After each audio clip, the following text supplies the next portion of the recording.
Assalamualaikum warahmatullahi wabarakatuh. Alhamdulillahirrabbilalamin wa bihi nasta'in wa ala umuri dunya waddin wa sallallahu ala sayyidina Muhammadin wa ala alihi wa sahbihi ajma'in. Puji syukur senantiasa kita ucapkan kehadirat Allah Subhanahu wa taala yang telah memberikan limpahan karunia-Nya sehingga kita dapat berkumpul bersama-sama di tempat yang insya Allah dimuliakan pada pagi hari ini. Amin.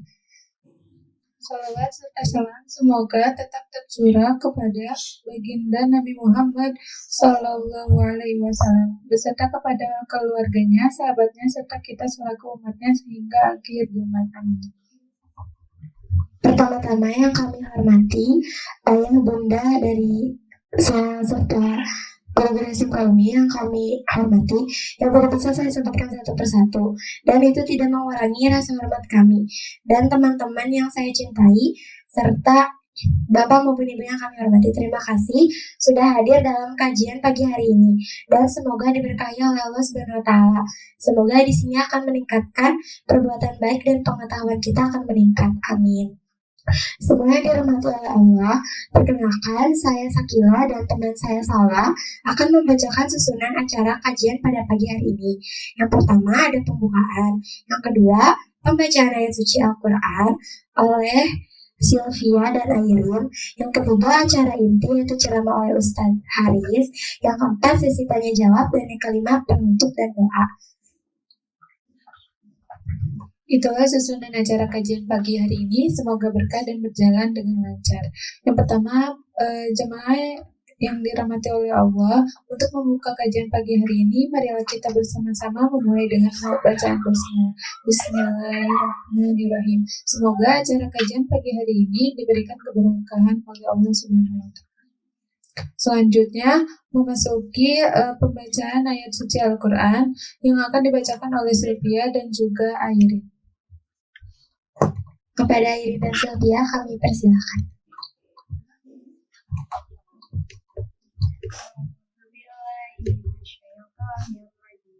Bismillahirrahmanirrahim. Hal ata 'alal insani hinun minad dahri lam yakun syai'an madhkura. Inna khalaqnal insana min nutfatin amsyajin faja'alnahu sami'an basira. Inna hadainahu sabila imma syakiran wa imma kafura. Artinya, bukankah pernah datang kepada manusia waktu dari masa yang ketika itu belum merupakan sesuatu yang dapat disebut.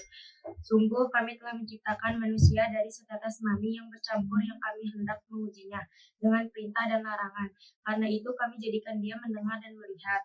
Sungguh kami telah menunjukkan kepadanya jalan yang lurus, ada yang bersyukur dan ada pula yang kufur. Terima kasih kami sampaikan. Semoga dari ayat-ayat tersebut bisa membawa manfaat bagi kita semua. Amin. Selanjutnya memasuki acara inti yaitu kajian oleh Ustadz Haris. Kepadanya kami persilakan.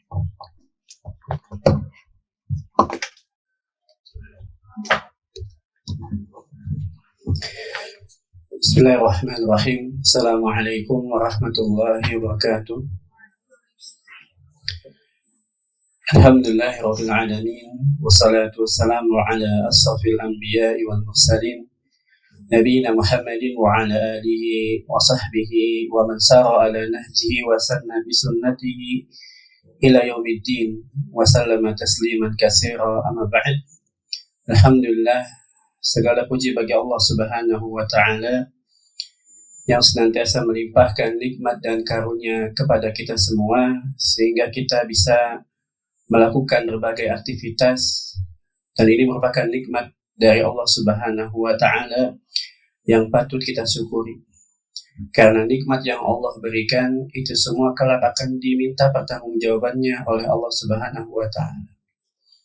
Allah Subhanahu wa taala berfirman dalam surat At-Takasur ayat 8, "Tsumma la tus'alunna yawma idzin 'anil na'im." Dan kelak nanti kalian akan ditanya tentang nikmat-nikmat yang Allah berikan kepada kita. Artinya nikmat apapun yang kita peroleh dari Allah Subhanahu wa Ta'ala itu akan diminta pertanggungjawabannya, akan ditanya oleh Allah Subhanahu wa Ta'ala. Maka pergunakanlah nikmat yang Allah berikan dengan semaksimal mungkin, dengan kita mendekatkan diri kita kepada Allah Subhanahu wa Ta'ala.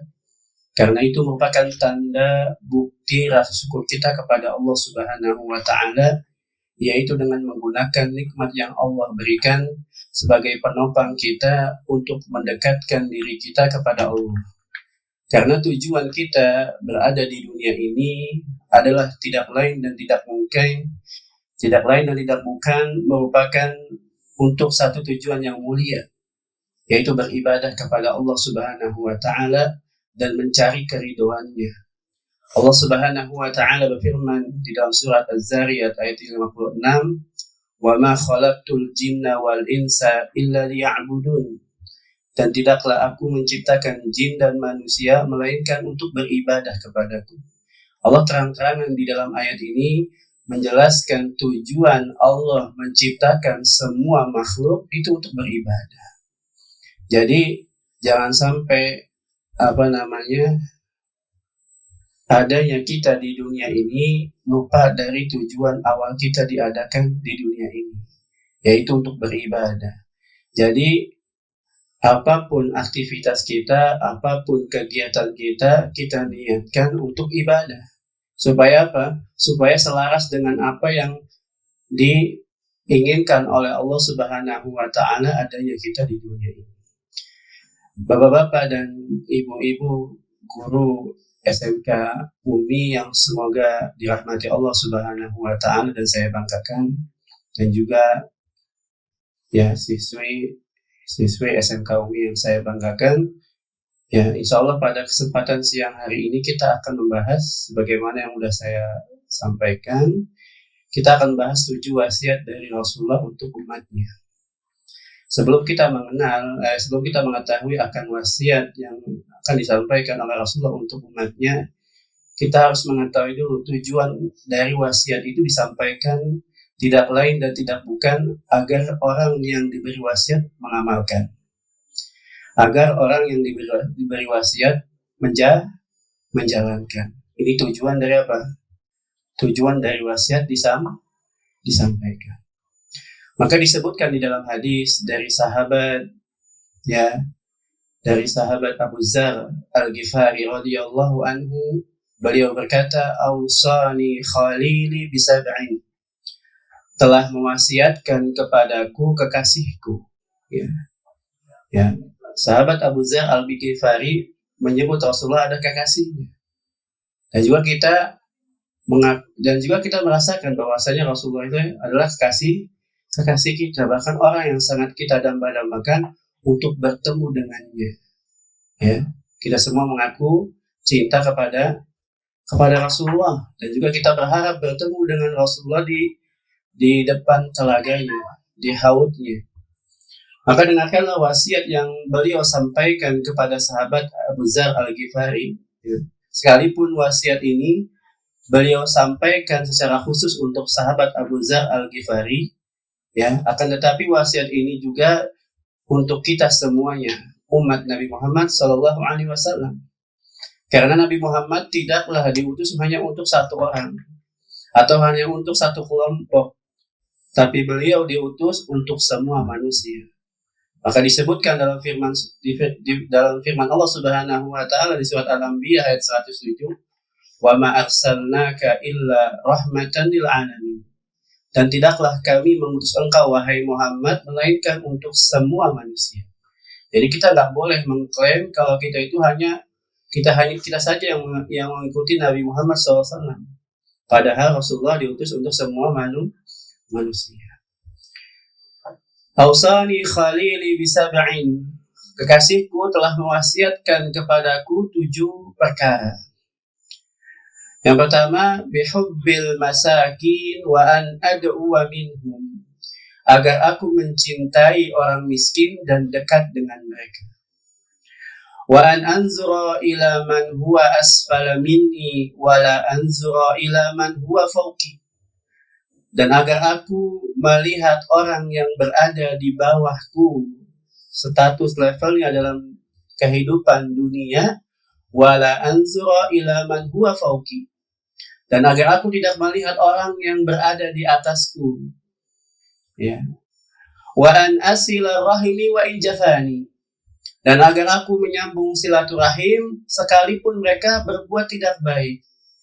Ya. Wa an uksira min qawli la hawla wa la quwata illa billah. Dan agar aku memperbanyak mengucapkan kalimat la hawla wa la quwata illa billah. Wa an atakallama bimuril haqqi. Dan agar aku berkata jujur sekalipun itu pahit. Wa an la ta'khudni fillahi laumata laim. Dan agar aku tidak takut terhadap manusia dalam berkata kebenaran atau berbuat kebaikan. Ya. Wa an la as'alan nasa syai'an. Dan agar aku tidak meminta kepada orang lain tentang apapun itu. Ma'asyiral muslimin, bapak-bapak dan ibu guru yang saya banggakan, di dalam hadis ini Rasulullah SAW berwasiat kepada kita tentang 7 perkara. Dan wasiat itu ya tidak lain dan tidak bukan harapannya agar kita melaksanakannya, agar kita melakukannya. Karena inilah yang akan membanggakan orang yang memberikan wasiat. Tentu orang yang memberikan wasiat akan sedih kalau apa yang diwasiatkannya itu nggak dirasikan, nggak dijalankan, dan nggak dilakukan. Maka kita kalau mengaku umat Nabi Muhammad yang cinta kepada Nabi Muhammad, benar-benar kita cinta kepada beliau, maka hendaklah kita menjalankan apa yang diwasiatkan oleh beliau di dalam hadis ini. Yang pertama kata beliau, bihubbil masakini wa an ad'uwa minhum. Agar kita mencintai orang miskin dan dekat dengan mereka. Dengan apa kita aplikasikan? Dengan kita memperhatikan keadaan mereka. Dengan kita berlemah lembut kepada mereka. Ya, inilah ajaran agama Islam. Yang tidak mengenal status orang cuma gara-gara melihat statusnya kaya atau miskin. Gak ada perbedaan antara orang kaya dan orang miskin. Yang membedakan kita di hadapan Allah adalah apa? Ketakwaan kita. Makanya Allah Subhanahu wa taala firman dalam surat Al-Hujurat, "Inna akramakum 'indallahi atqakum." Sesungguhnya orang yang paling mulia di hadapan Allah adalah yang paling bertakwa. Itulah yang membedakan. Jadi jangan gara-gara status sosial kita malah memilih-milih dalam berteman. Kita malah memilih-milih dalam bergaul. Apalagi sampai membuli teman cuma gara-gara dia hanya orang miskin. Maka sikap seperti ini bukan sikap yang menjalankan wasiat dari Rasulullah Sallallahu Alaihi Wasallam. Karena beliau berpesan, ya bihubbil masakin wa an ad'uwa minhum, agar kita dekat dengan orang miskin dan agar kita mencintai orang miskin dan dekat dengan mereka. Bahkan Allah Subhanahu wa taala berfirman di dalam surat Al-Isra ayat 15, wa atizal qurba haqqahu wal miskina wa banas sabil. Dan berikanlah hak bagi kerabat dan orang-orang miskin. Hak mereka apa? Hak mereka diperhatikan. Hak mereka apa? Hak mereka diberikan sikap yang lemah lembut, bukan malah menghardik. Ya, bukan malah kita mengusir. Jadi misalkan kalau kita mendapati ada orang yang minta-minta, kalau kita punya uang atau kita punya harta, kasih. Tanpa harus apa? Tanpa harus mencela atau menghardik. Ya, kita nggak seperti keadaan mereka. Ya, mereka kehidupannya dalam kehidupan yang penuh kekurangan. Untuk makan saja mereka harus mencari. Maka kita tidak boleh bersikap seperti itu. Ini wasiat beliau yang pertama. Adapun wasiat beliau yang kedua yang beliau sampaikan di dalam hadis ini, wa an anzura ila man huwa asfala minni, agar aku melihat orang yang berada di bawahku. Ini dalam perkara dunia. Jangan kita terapkan wasiat ini dalam perkara akhirat. Karena bisa apa? bisa salah persepsi, bisa salah memahami dalam konteks hadis. Yang beliau maksudkan agar kita melihat orang yang di bawah kita itu dalam hal dunia. Supaya apa? Supaya kita mudah bersyukur kepada Allah atas nikmat yang Allah berikan. Karena yang namanya manusia, tabiat manusia itu nggak pernah puas. Apapun yang ia miliki itu tidak akan pernah puas. Dia akan mudah bersyukur kalau dia melihat orang yang berada di bawahnya. Nah, apalagi siswi-siswi SMK UMI nanti, ya, yang akan menjadi perawat atau akan menjadi dokter nantinya. Kalau kita misalkan sakit, jangan kita pernah mengeluh akan sakit kita. Akan tapi supaya kita mudah bersyukur atas ujian yang Allah berikan, lihat orang yang diberikan sakitnya lebih parah daripada kita. Maka itu akan membuat kita bersyukur kepada Allah Subhanahu wa Ta'ala. Oh, ternyata sakit saya rasakan itu nggak seberapa dibandingkan orang yang terbaring, ya, di ranjang di rumah sakit, dia bernapas dengan apa? Dengan oksigen. Saya cuma sakit diare, cuma sakit pusing, tapi masih bisa bernapas dengan apa? Dengan udara, tanpa harus bayar. Maka ini akan menumbuhkan rasa syukur kita kepada Allah Subhanahu wa Ta'ala. Begitu juga dengan materi.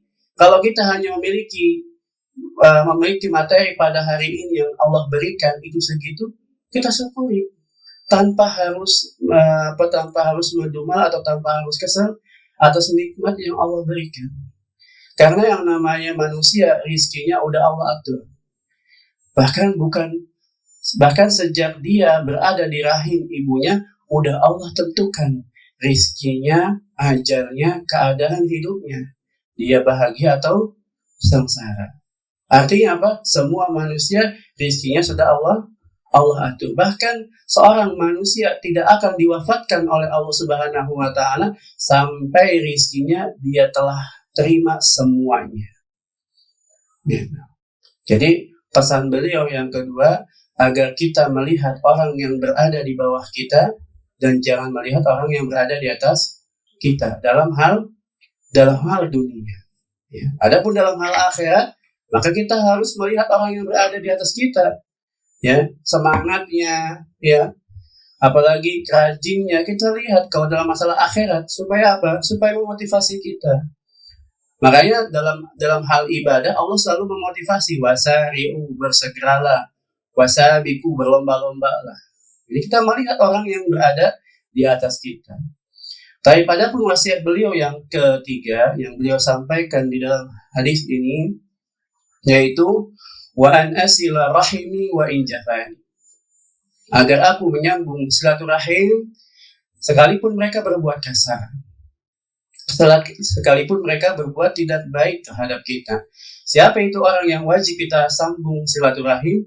Yaitu sebagaimana disebutkan dalam kitab Syarah Sahih Muslim Al-Imam An-Nawawi rahimahullah, yang dimaksud silaturahim adalah al-ihsan ilal aqarib, berbuat baik kepada kerabat. Jadi yang dinamakan silaturahim itu seseorang yang memiliki jalur nasab sama kita. Ya, maka ini wajib disambung silaturahimnya dengan kita mengunjungi mereka, dengan kita menanyakan keadaan mereka. Ini jalur nasab, ya, jalur nasab. Karena apa? Karena jalur misalkan paman kita, ya, terus kakak kita, orang tua kita, ini jalur-jalur nasab. Ada juga jalur yang kedua, yaitu jalur pernikahan.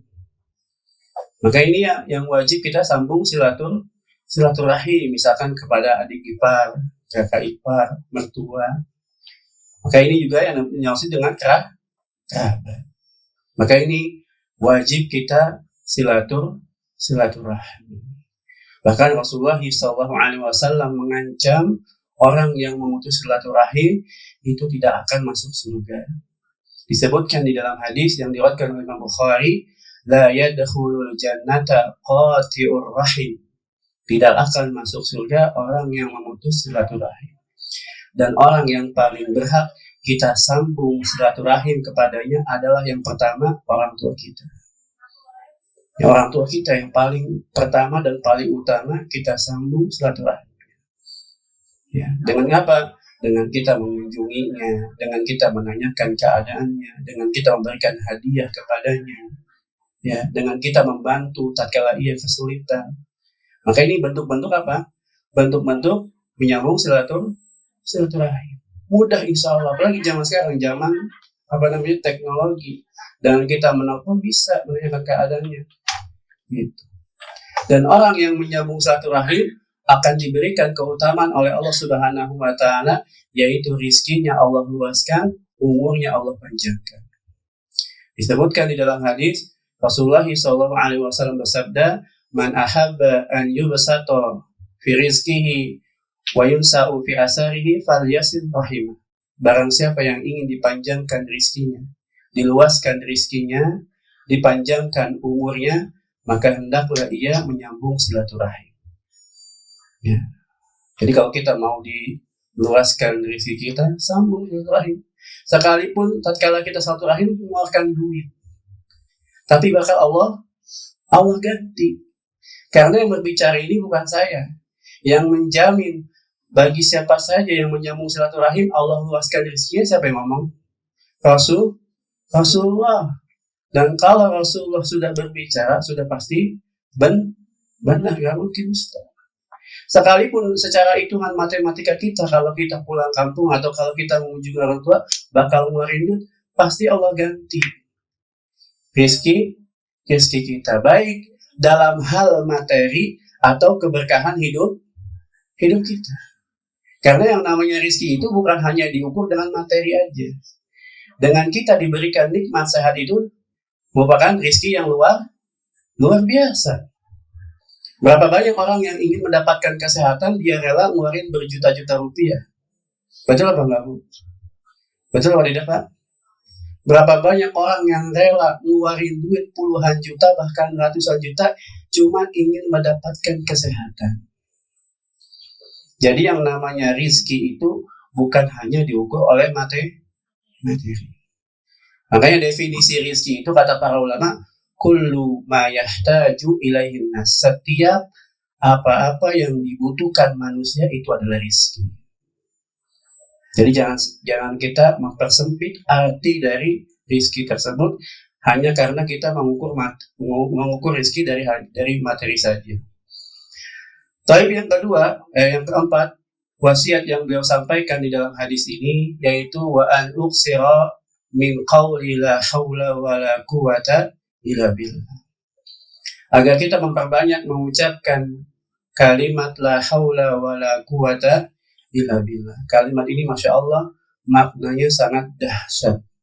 Maka kalau kita merenungi akan makna dari kalimat ini, la haula wa la quwata illa billah, tidak ada daya dan upaya melainkan karena pertolongan Allah. Artinya aktivitas apapun, kegiatan apapun, rutinitas apapun yang kita kerjakan, itu semua bisa terjadi karena peran Allah. Supaya apa? Supaya apa kita memperbanyak mengucapkan kalimat ini? Supaya kita itu nggak ujub. Supaya kita itu nggak bangga diri. Karena kalau orang bangga diri, dia merasa bahwasanya dirinya itu bisa sendiri. Dia lupa akan pertolongan Allah Subhanahu wa Ta'ala. Makanya yang namanya ujub itu dosa yang bisa membatalkan pahala manusia. Makanya Rasulullah SAW berwasiat kepada kita untuk memperbanyak mengucapkan kalimat la haula wa la quwata illa billah. Buktinya apa? Buktinya seruan azan yang sering kita dengar, ya, hayya 'alas shalah atau hayya 'alal falah, itu dijawab bukan dengan hayya 'alas shalah lagi. Tapi kita jawab dengan apa? La haula wa la quwata illa billah. Jadi kita bisa sholat itu bukan karena kita sehat. Kita bisa sholat bukan karena kita bisa jalan. Tapi kita bisa sholat karena Allah lah yang menggerakkan hati kita. Karena Allah lah yang menolong kita sehingga kita bisa beribadah. Gitu. Jadi bukan karena kita sehat. Ya, bukan karena kita bisa jalan. Gitu. Makanya Allah mengingatkan, kalau kita disuruh hayya 'alal shalah, kita jawab la haula wa la quwata illa billah. Baik, wasiat yang berikutnya yang kelima, wa an atakallama bimuril haqqi, agar kita berkata jujur sekalipun itu pahit. Yang namanya jujur itu dituntut. Dan seorang muslim dilarang oleh Allah dan Rasulnya untuk berkata dusta. Ya, tidak dibenarkan dusta itu apapun keadaannya. Dusta yang dibolehkan cuma ada di dalam 3 keadaan. Yang pertama, dusta tatkala berperang, ya, karena perang itu ya identik dengan siasat. Ya. Yang kedua, dusta ya tatkala mendamaikan orang yang berselisih, 2 orang yang berselisih. Ini diperbolehkan karena di situ ada maslahat. Ya, ini yang dibolehkan. Dan ini yang ada dalilnya dari hadis. Yang kedua, yang ketiga, dustanya suami kepada istri. Tapi ini diberikan syarat oleh para ulama, dustanya boleh dilakukan asal bisa menumbuhkan cinta. Jadi bukan hanya sebatas dusta aja, ya, tapi dustanya itu yang dapat menumbuhkan cinta kepada keduanya. Sebagai contoh, kalau misalkan begini, ada seorang istri masak, istrinya minta suaminya makan masakannya tersebut, ya. Pas suaminya makan itu masakannya asin. Tapi ketika ditanya gimana mas, masakannya enak. Dusta gak bu? Dusta. Tapi dengan dia dusta dapat menumbuhkan kecintaan, meskipun suaminya tersiksa. Ya bu ya. Ya gitu. Ini dusta yang diperbolehkan. Tapi selain 3 keadaan ini, dusta adalah dosa besar.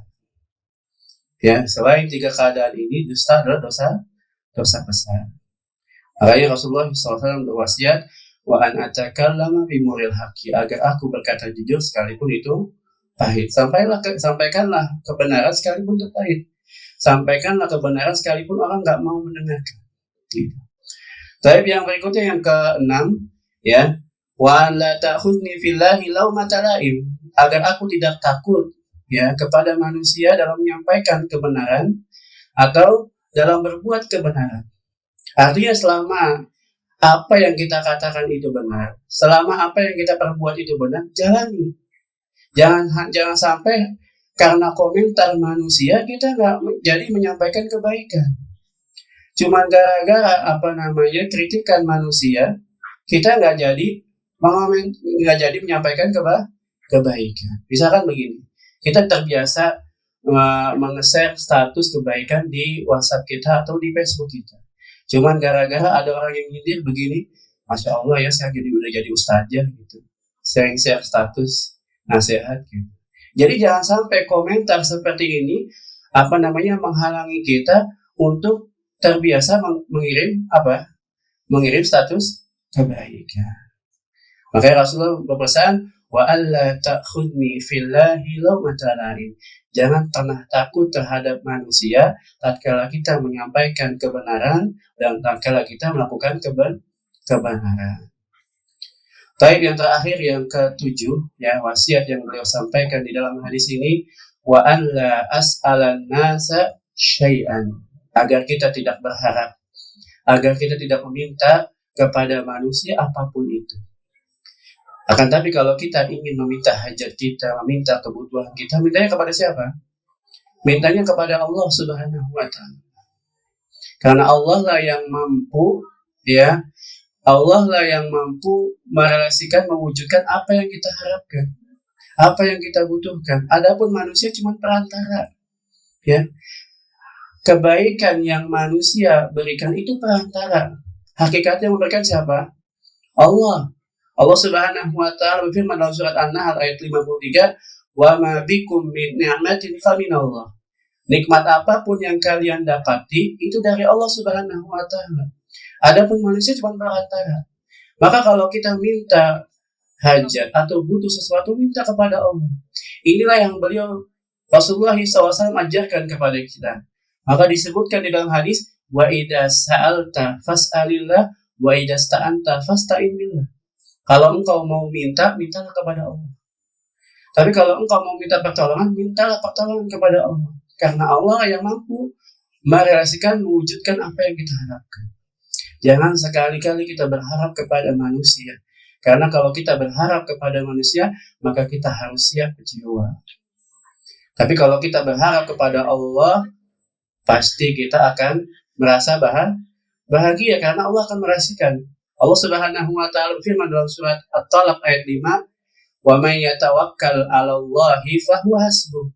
Barang siapa yang bertawakal, menggantungkan urusannya, menyerahkan urusannya kepada Allah, Allah cukupi. Itu karena Allah yang Maha mampu, Al-Qadir. Allah Al-Qadir. Ingat, nama di antara nama-nama Allah apa? Al-Qadir. Allah yang Maha mampu. Bahkan Allah memerintahkan kita secara langsung untuk berdoa langsung kepada Allah. Ud'uni wa qala rabbukum ud'uni astajib lakum. Ya, berkata Rabb kalian, mintalah kepadaku, niscaya aku akan kabulkan. Ya, janji Allah kalau kita minta pasti dikabulkan. Ini Allah yang mengatakan. Kalau Allah udah mengatakan la yukhliful mi'ad, Allah nggak bakal mengingkari janji. Ini di surat Ghafir ayat 60. Tapi mungkin ini saja yang bisa kita pelajari pada kesempatan siang hari ini. Mohon maaf kalau singkat, karena waktunya mepet. Saya ingin berangkat ke tempat berikutnya. Mungkin kalau ada yang masih belum jelas, bisa kita tanyakan, masih ada waktu 5 menit. Wassalamualaikum warahmatullahi wabarakatuh. Subhanakallahumma bihamdika, asyhadu an la ilaha illa anta, astaghfiruka wa atubu ilaik.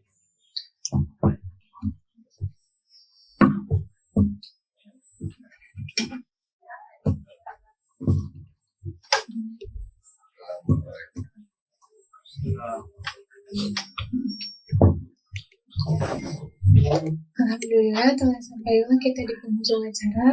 Setelah pemaparan kajian yang luar biasa, maka kita memasuki pada acara sesi tanya jawab. Kami persilakan untuk ayah bunda untuk yang ingin bertanya kepada Ustaz Haris.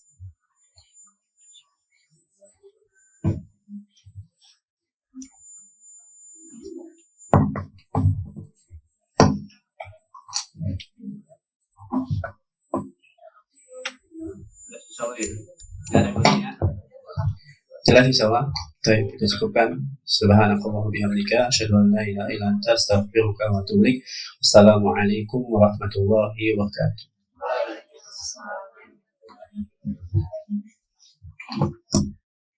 Terima kasih atas kehadirannya semua. Semoga kita bisa berkumpul kembali di tempat ini. Amin.